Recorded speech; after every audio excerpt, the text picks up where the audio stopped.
Hey Claiborne, it's Friday.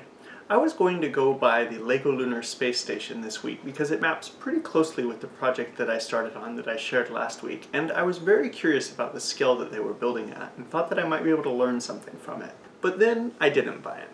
I was looking at the gallery on Bricklink and found that several people had already built extension modules for the system, and I figured that I could use those to get a feel for the scale that they were building at. So today I wanted to talk about the pros and cons of digital bricks. First, and probably most obvious, cost. The LEGO Lunar Space Station is not an especially expensive set at only $50, but I didn't have to pay anything to download the modules that were designed on Bricklink and review them. And this wouldn't be a big deal if I knew I was going to buy the set, or even if I knew I needed the pieces for what I was working on, but it did seem like a pretty high premium to pay for research that I could be doing for free.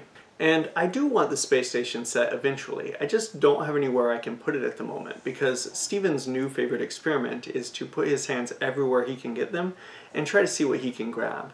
Even Pikachu wasn't spared and lost an arm this week. And that brings me to the second benefit of digital bricks: space. I can save several terabytes of models in the cloud and not worry about whether or not they'll remain intact when a babyzilla is on the loose. And finally, there's the art of the possible. I am definitely a big fan of the notion that creativity loves constraint, and I also know that I am not actually a very creative person. So it is much harder for me to take the bricks I have and try to plan a mock than it is for me to plan the mock digitally and just order the bricks I need to build it.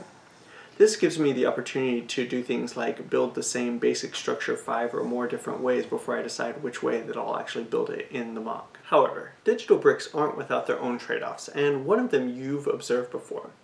Flexible bricks aren't really well represented in the digital medium, and even though Bricklink Studio has made some updates recently to try to remediate this, they're still not quite to the same level as you get from physical bricks. Second, there are some building techniques that digital bricks don't capture well, things like stud inversion and other non-standard strategies.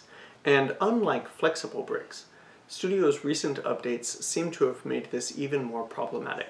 Brick collisions are more frequent, even when there isn't a problem. And finally, there's the really obvious limitation of using a digital brick system.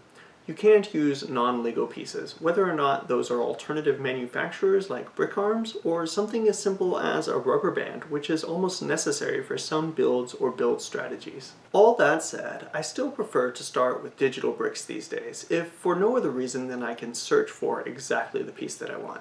Claiborne, I'll see you on Tuesday.